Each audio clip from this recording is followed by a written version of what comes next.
This is Charter Local Edition. I'm Brad Pomerance, and we are joined by Jose Solorio. He is a member of the California Student Aid Commission, also a trustee with the Rancho Santiago Community College District. Lots to talk about on both issues. I want to focus first on student aid. The LA Times recently had a front page article in its business section called Degree of Debt. Clearly a play on words, and the statistics that came out of this article are chilling. The amount of debt of students for universities and colleges is up 76% since 2009. 40 million students are carrying debt, an average of $29,000 each, and close to 12% are delinquent. Sir, you see it every day as a commissioner. Tell me about it. Yeah, we see those numbers. We're trying to prevent it. I think here in California, during the economic crisis, even at our public colleges, UC and CSU, fees and tuition went up, and so that meant students left with more debt. Think about this. Average tuition for a public university in the last 10 years has gone up 66%.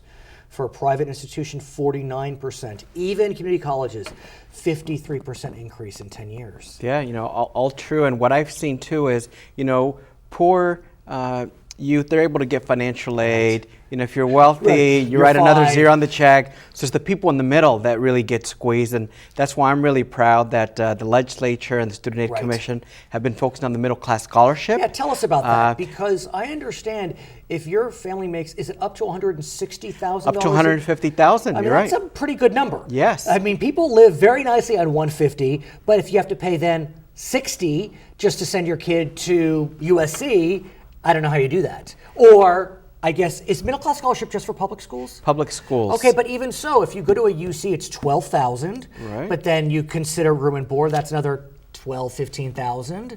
And so that's a nice chunk of change. It adds up. So what we're doing in a smart fashion is, in these early years, it could be up to 20% savings off of the fees and tuition at CSU and UC, and then as the program grows, it's going to be up to 40%. There is a little bit of a sliding scale, but you're right, it's families with household incomes of up to $150,000. So that captures a lot of the middle class, and one way that we can help those poor people in the middle that are really the ones feeling the pinch. But what do we do though about the reality that it's getting increasingly difficult to be admitted to the UC and CSU system? Yeah, our population is growing. Individuals are retiring. They had college degrees. We got to replace them. Right. One thing that the state's doing, that our community college and others are in an initial pilot program of, are giving community colleges an opportunity to do 4-year BA degrees. I know all about the 4-year BAs. So that would be affordable. Santiago one of the 15? We're one of the 15. What's your degree? It's in the sciences. It's in the kind of Let me see. I have it down. Keep talking and I'll find it. But that is a very innovative program. Yeah. The fact that 15 institutions are able to provide a degree when you're at the community college level.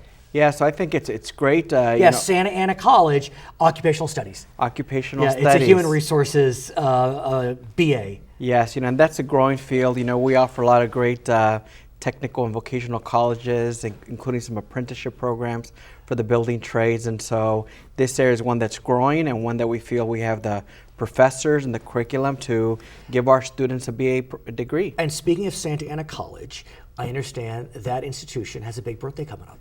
Yes, Tell us. The big 100, they are celebrating. We are celebrating our 100th birthday.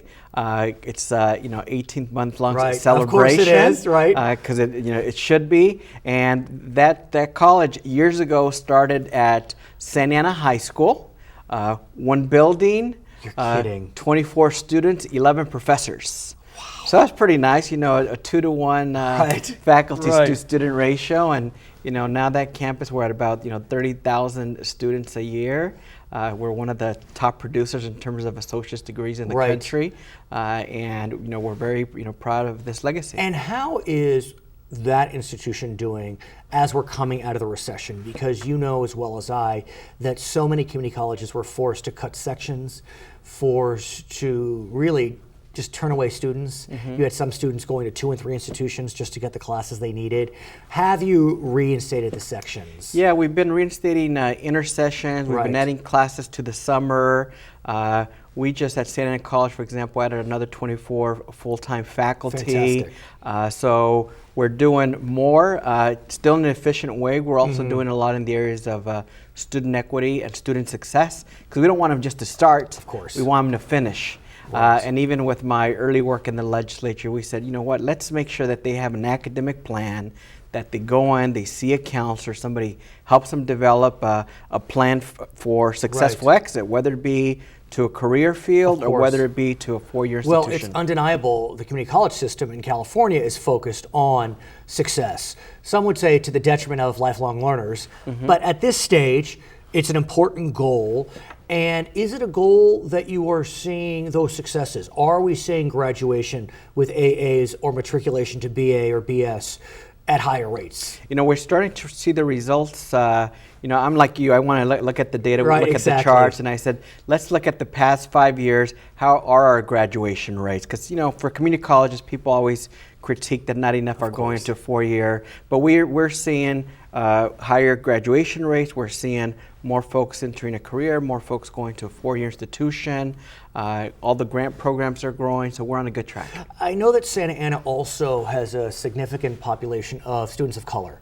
And students of color, when you look at those statistics, have had sadly lower graduation rates, both in high school and in community college. How are those rates trending?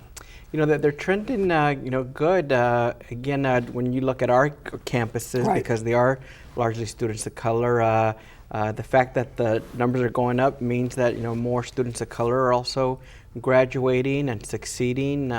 We also have some excellent apprenticeship programs. So we're seeing a lot of success with our students. I want to go back and talk about debt, because so many of these students, they'll go to the 2-year institution, then they'll go to a BA, they'll have all this debt, because even though it may have been more economical than going for 4 years, and they're saddled with debt. And what I understand is that debt is so significant that it's impacting our economy. Folks are not able to buy homes. Folks are living with their parents after they graduate. They can't start businesses. What do we do? I mean, as a commissioner of the California Student Aid Commission, how do we get a handle on this? Because this is not just about, you know, oh, kids can't go to college. I mean, this really could have an impact on long-term growth. Well, I think it's a few things. Number one, we need to keep fees and tuitions reasonable. We want to grow those grant programs that we can, but also knowing that taxpayers can't do all of it, we're also looking at innovative ways that the private sector can, through tax credits. Senator Kevin DeLeon has some excellent ideas for bringing in private sector dollars into tax credit programs that help our universities.